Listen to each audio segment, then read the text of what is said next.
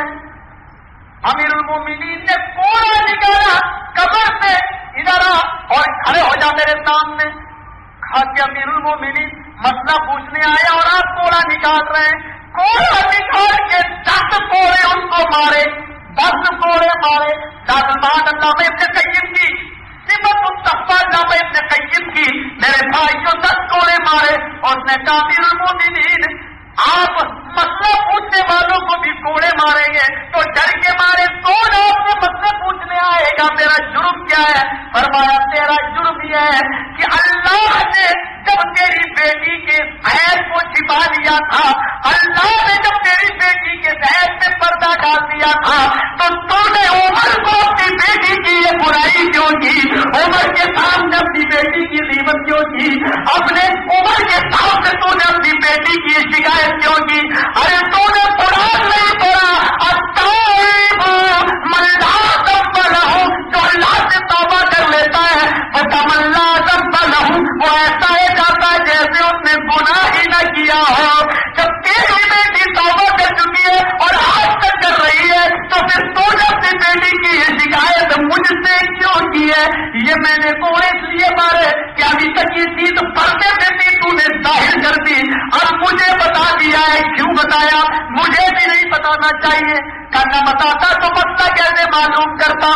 کہا سنو مسئلے کا جواب, جب اللہ نے تیری بیٹی کے عیب کو چھپا لیا تو تو بھی چھپا لے اور چپکے سے اپنی بیٹی کی شادی اس نوجوان کے ساتھ کر دے, اور دیندار کے ساتھ کر دے. کچھ بھی مت بتا, جب اللہ ہی نے پردہ ڈال دیا تو تو بھی پردہ ڈال اور چپکے سے ان کا نکاح کر دے. تجھے کوئی گرفت نہیں ہوگی, اللہ کے یہاں تیری کوئی پکڑ نہیں ہوگی. میرے پیارے ساتھیوں غور کرو کہ زنا جیسی چیز اور عمر فاروق کہہ رہے ہیں کہ کوئی ضرورت نہیں ہے اس کو بتانے کے لیے. ہم تو چھوٹی چھوٹی باتوں میں 1000 جھوٹ ملا کے رشتے چھوڑوا دیتے ہیں, غیبتیں کر کر کے ایک دوسرے کی برائیاں کر کر کے ہم کو رشتے ہٹوا دیتے ہیں. ہاں ایک بات ان لوگ مجموع الزوائد علامہ حزبی کی روایت نقل کرتے ہیں, ناصر الدین البانی حدیث کو صحیح قرار دیتے ہیں. آخری روایت سن لو میرے بھائیوں, قیامت کا دن ہوگا, بڑے بڑے داڑھی والے, تہجد پڑھنے والے, 5 وقت کی نماز پڑھنے والے, بڑے بڑے ملا مولوی, ہم جیسے لوگ بھی لائن میں لگے ہوئے ہوں گے اور اللہ سے یہ امید ہوگی کہ مجھے میرے دائرے ہاتھ میں نام اعمال ملے گا. فرشتے اعمال بانٹ رہے ہوں گے, اللہ میں یہ لو یہ لو یہ لو سب کو دیتے جا رہے ہوں گے. جب ان لوگوں کے پاس سے گزریں گے, ان حاجیوں, نمازیوں, ملا مولویوں کے پاس سے گزریں گے, ان کو بھی نام اعمال دیں گے. یہ اپنا دائنا ہاتھ بڑھائیں گے, فرشتے اعمال نامہ کھینچ لیں گے. کیا بات ہے؟ الٹا بڑھاؤ, بایاں بایاں. ہم نے تو تہجد پڑھی, نمازیں پڑھی, روزے رکھے, حج کیے, زکات, میں نہیں جانتا.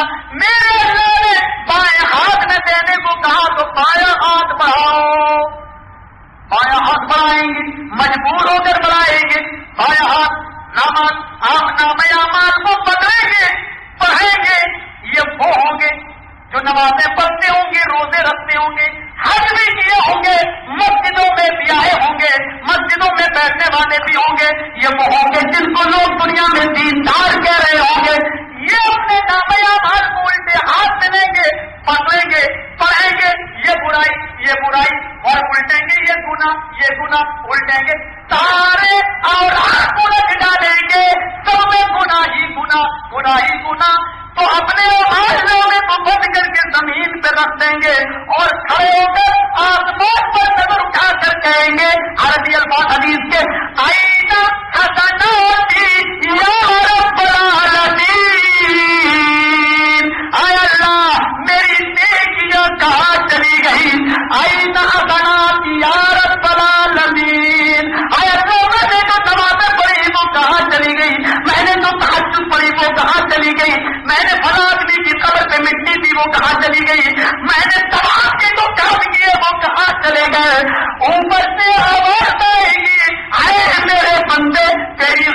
نے, تیری چغلی نے, تیری دشمنی نے, تیرے حسد نے, تیرے کینے نے, تیرے بغض نے, تیرے اناد نے تیری نیکیوں کو ختم کر دیا, تیری نیکیوں کو جلا دیا.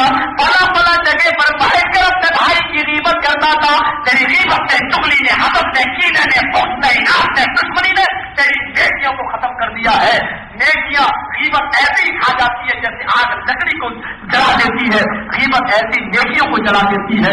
اللہ سے دعا کرو احترام مسلم کو سمجھنے کی توفیق عطا فرمائے. اللہ کے رسول سے کسی نے پوچھا مسلم کا احترام کیا ہے, مومن کا مقام کیا ہے, تو آپ نے کعبے کے غلاف کو پکڑ لیا اور کہا یہ کعبہ جانتے ہو کتنا مقدس ہے, کہاں مقدس ہے, کہا ساری دنیا اس کی طرف رخ کر کے نماز پڑھتی کہاں پڑھتی ہے, کہا کعبہ میں جانتا ہوں کہ تیرا مقام اللہ کی نظر میں بہت بلند ہے, لیکن قسم ہے مجھے پیدا کرنے والے رب کی جس کے قبضے میں میری جان ہے, محمد رسول اللہ کی جان ہے. ایک مومن سے بڑا تیرا مقام نہیں, ایک مسلمان سے بڑا تیرا درجہ نہیں. اگر کعبے کو کوئی گرائے تو مسلمان اپنی جان دے دے گا, لیکن کعبے کو گرنے نہیں دے گا. لیکن اس سے بھی بڑا مقام و درجہ ایک مسلمان کا ہے. پھر کیا بات ہے کہ تمہاری غیبت مسلمان کی اخلاص میں ہوتی ہے, چغلی مسلمان ہی کی کیوں کرتے ہو, اور قتلوں کے ساتھ مسلمانوں کے ساتھ کیوں ہوتا ہے, دشمنی ہماری مسلمانوں کے ساتھ کیوں ہوتی ہے. یہ دو چیزیں میں نے آپ کے سامنے بیان کی ہیں.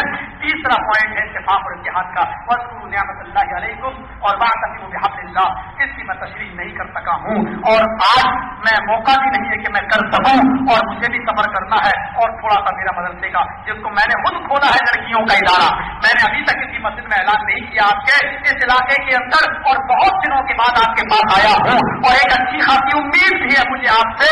ہمارے ساتھ حافظ صاحب آئے ہوئے ہیں, وہ باہر بیٹھیں گے. وہ ادارہ میرا, میں چلانا نہیں چاہتا تھا, مجھے تقریروں سے فرصت نہیں ہے. ابھی 26 جولائی کو لندن میں کانفرنس تھی, وہاں کا دعوت نامہ میرے پاس آیا ہوا ہے, اٹیچی میں میری ہی مسجد میں رکھا ہوا ہے, لیکن مجھے ویزا نہیں مل سکا. ان لوگوں نے اب 26 دسمبر کو کانفرنس رکھی ہے برمنگھم میں.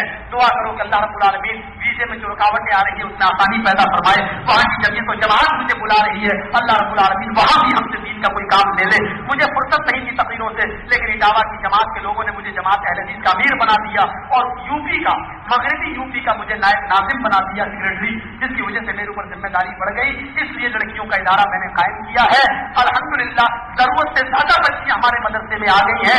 1-2 سال میں یہ کام کروں گا, اس کے بعد میں پھر میں دوسرے کے ذمہ سونپ دوں گا, پھر وہی آپ کے پاس آیا کریں گے. مجھے لائف سے میرے بھائی کو نفرت تو نہیں ہے, اللہ کے رسول نے چندہ کیا تو میں کیوں نہیں کروں, یہ برا کام, لیکن ہماری ذہن اور ہماری سوچ نے اس کو برا بنا دیا ہے. ورنہ خود نبی اکرم نے بھی چندہ کیا تھا اور کہا تھا کہ کوئی ہے جو 100 اونٹ دے, عثمان غنی اٹھے کہ میں دے رہا ہوں. آپ نے کہا عثمان کے علاوہ کوئی ہے جو 100 دے, کہا عثمان نے پھر میں دے رہا ہوں. آپ نے کہا عثمان 200 دے چکے, کوئی اور ہے عثمان کے علاوہ, پھر عثمان اٹھے. آپ نے کہا عثمان تم سے نہیں کہہ رہا, عثمان کے علاوہ کوئی ہے, پھر عثمان اٹھے. آپ نے کہا عثمان تم سے نہیں کہہ رہا ہو, کوئی ہے عثمان کے علاوہ. 7 بار آپ نے کہا, 7 بار عثمان اٹھے, اور 7 بار اللہ کے نبی نے کہا عثمان تم سے نہیں کہہ رہا ہوں. تو اللہ کے رسول نے نیکی دیکھ کر کہا تھا عثمان, عثمان آج تو نے اتنا بڑا نیک کام کیا ہے کہ ابھی جبرائیل نے مجھ سے کہا ہے کہ ماں کرنا عثمان, ماں کرنا عثمان, ماں کرنا عثمان, ماں حجل بعد اليوم قتو. آج کے بعد اگر میرا عثمان ایک بھی نیک کام نہ کرے پھر بھی اللہ اس کو جنت دے کے رہے گا. تو نبی نے جب چندہ کیا ہے تو یہ کوئی بری چیز نہیں ہے, اگر ہماری سوچیں اس کو برا نہ مانے. سنو, میں کل کسی کے گھر نہیں جا پاؤں گا, کسی کے دکان نہیں جا پاؤں گا, مجھے ابھی عمل پکڑنا ہے, جس کو جو کچھ بھی دینا ہو یہاں دے دے. اللہ رب العالمین سے دعا کرتا ہوں کہ اللہ العالمین آپ کو اس کا پورا پورا اجر عظیم عطا فرمائے, بلکہ رمضان کے مہینے میں آپ کو 70 گنا بلکہ 700 گنا تک سے نوازے اور بے حساب آپ کو عطا فرمائے. ہماری دعائیں آپ کے ساتھ ہیں, اس مہینے کی برکتیں آپ کے ساتھ ہیں. ان سب باتوں پر میں اپنی بات کو اتفاق کرتا ہوں, اور میں بہت شکر گزار ہوں اس مسجد کے ان کرسچیان کا, ان ذمہ داران کا جنہوں نے ایک لمبی مدت کے بعد مجھے اس مسجد میں بولنے کی پرمیشن عطا فرمائی ہے. اللہ رب العالمین ان کو دن دونی رات چوگنی ترقی عطا فرمائے, ان کے حوصلوں کو بلند فرمائے, ان کی عمر دراز فرمائے. اور ہمارے نوجوانوں تو میں بھی ایک نصیحت یہ کرتا ہوں کہ ان بزرگوں سے مشورہ کرتے رہو, ان کے تجربوں سے تم تجربے لیتے رہو. دین کا کام تمہیں کرنا ہے, تجربہ تمہارے بزرگوں کو دینا ہے. دین کا کام تمہیں کرنا ہے, مشورہ بزرگوں کو دینا ہے.